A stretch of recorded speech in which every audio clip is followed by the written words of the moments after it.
Although both grinders are slightly different when it comes to coffee in a cup, I find it quite difficult to pick which grinder to use.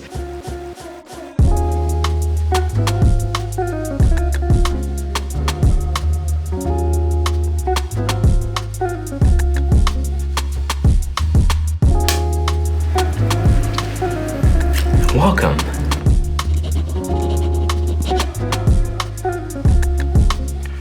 Hi, I'm Peter from Coffee Parts, and we're looking at two on-demand home coffee grinders. Rancilio's new Stile and the well-known Eureka Specialita. Now, both these grinders are quite similar on paper. Similar sized blades, with the Rancilio using 58mm flat, while the Eureka's using 55mm flat.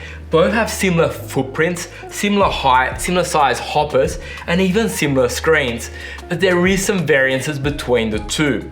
When it comes to hoppers, Rancilio have really nailed the hopper. Now it sounds simple, but if you saw the Rancilio review we did recently, this hopper really is cool. And by that, I mean, the hopper lid is removable and you can use it as a grounds catcher. So normally you have a grounds catcher you kind of lose, you don't use. This is easy. You use it when you're not using it, it goes back to being a lid.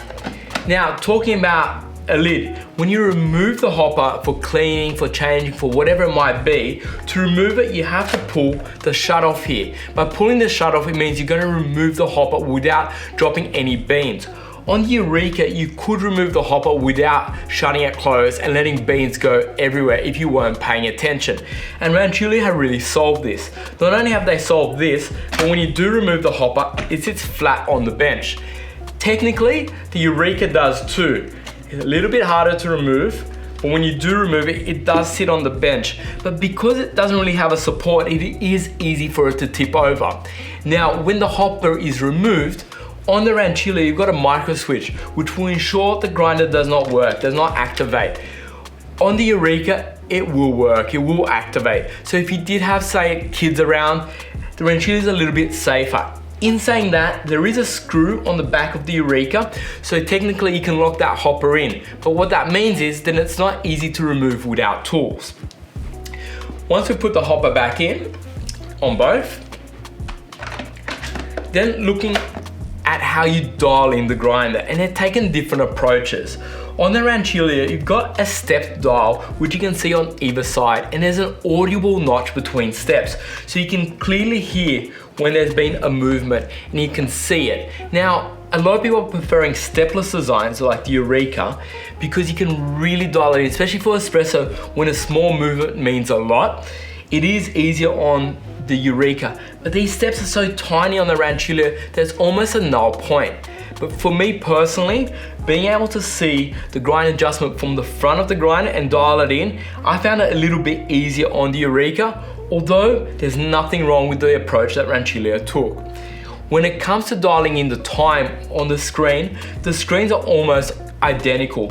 Yet I did find that on the Eureka, it's a little bit quicker and more intuitive, the software behind it. You got single, double, you can go up and down in time without having to get in to set it. You can press both buttons and you got grind on demand, and you could hit the two top buttons and lock that screen from kids. So now nothing gets changed, just the single or the double, but not the time aspect.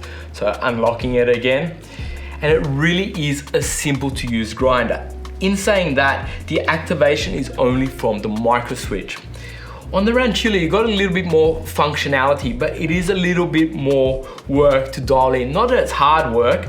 You've got your double and single, and when you hold the double down, it then goes into being able to adjust the time, minus or plus, tap it, and it locks in. On the Eureka, you're just touching it, so it is a little bit quicker. One thing it does have though, you can either operate it from the display, or you can hit both these buttons and let it flash 3 times, and now it's operating from the micro switch. And when that's convenient is, while it's operating from the micro switch, when you're not activating the micro switch, it can pause through a grind to allow you to collapse that coffee. And that is convenient. You can pause the Eureka, but you have to touch the screen. The workflow in the sense of having more optionality is better on the Rancilio. The workflow in terms of being easier to dial in is better on the Eureka.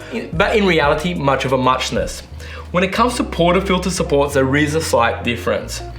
With the Rancilio, it's rubber coated, so it's a lot quieter to put in that portafilter and remove it. But to remove the support, you have to use a tool. And when that makes a difference is when you want to go from espresso to filter and back. Generally with espresso, you're using a portafilter support, but with filter, you're using a coffee catcher. So it's a little bit more work. This grinder is really made to do espresso or filter, even though it can do both, but not really to bounce between the two quickly. With Eureka, the portafilter support easily comes out. So it's easy to bounce between portafilter and a dosing cup. But when you want to go back to espresso, being grind-on-demand grinders with hoppers, you have to be operating the grinder while the blades are getting tighter, otherwise you jam the grinders. So it goes to filter quite easily, but you have to be operating and effectively either wasting beans or, if you have no beans in it, easier to bring it back down to the espresso level. And on the Eureka, it tends to be around 2.5 turns between espresso and filter, with the Rancilio about 80 notches. So although these grinders do both, if you really wanted to use the same grinder for both espresso and filter regularly, you'd probably be better using a single dose grinder versus a grind on demand. Now talking grind on demand versus single dose. Lately, especially on YouTube, everyone's wanting to have more and more reviews on single dose grinders. In terms of our sales that we see, the majority of people are buying grind on demand. They're more practical grinders for day-to-day use. We're finding grind on demand still more popular in terms of sales because they're more practical to use for the majority of people. And I feel that Rancilio have really acknowledged this by their latest grinder being a grind on demand, and they've so far stayed out of single dose grinders. Now, I'm not saying single dose aren't right. There's definitely a market and I do like them, but I feel mainstream grind on demand still is a bit easier. And we have done a video comparing grind on demand and single dose grinders in terms of a workflow. Now, lastly, on these grinders, the smallest of things, but something that I personally always like, and Rancilio have nailed, is cable management.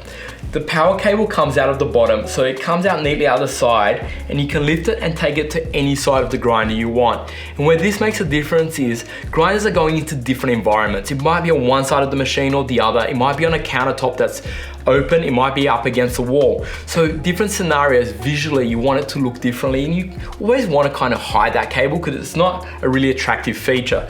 And Rancilio makes it really easy to make that grinder fit seamlessly and beautifully into your coffee setup. The Eureka has a power coming out of the rear. Now, although it might not be an issue if you got up against a wall, if you did have it on a center island in the kitchen, it might be a little bit harder to hide that cable. And to me, coffee's not just about the performance of the grinder, it's about the way it makes me feel, the way the setup looks. So compliments to Rancilio for nailing that, as small as it might be. Now we've looked at the features and on paper they're similar. The Rancilio wins in some areas, the Eureka wins in some others.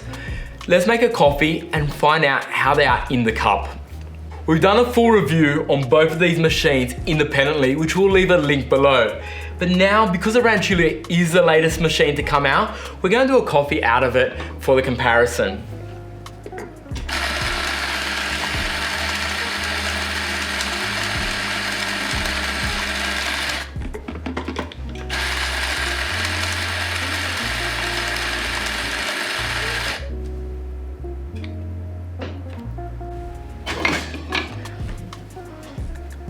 We've gone 20 grams in,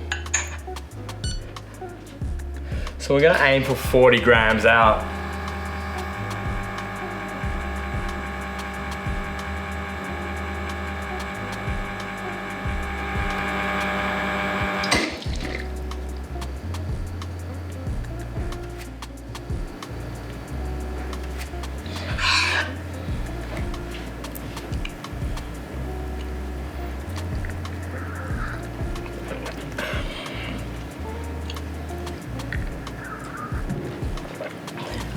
With the Rancilio, the coffee is quite balanced and textured, but with not much clarity. With Eureka, the coffee is a little bit different. It's full-bodied and textured with both balance and clarity. Although both grinders are slightly different when it comes to coffee in a cup, I find it quite difficult to pick which grinder to use. Visually, they're both quite similar. We've gone through it, and although the Rancilio has a little bit of a better hopper and portafilter support, the Eureka has a better and more intuitive touchscreen and a bit easier to dial in. The portafilter support on the Eureka comes out easier, but on the Rancilio you do have better cable management, so picking between the two is quite hard. And in saying that, I feel like you'd be happy either way. You wouldn't have one grinder and say, oh, I wish I had the other. But I'm curious to know your thoughts. Do you prefer the Eureka Specialita, tried and tested, a staple in the coffee community now? Or would you go for the Rancilio Stile? Rancilio as a manufacturer is an OG.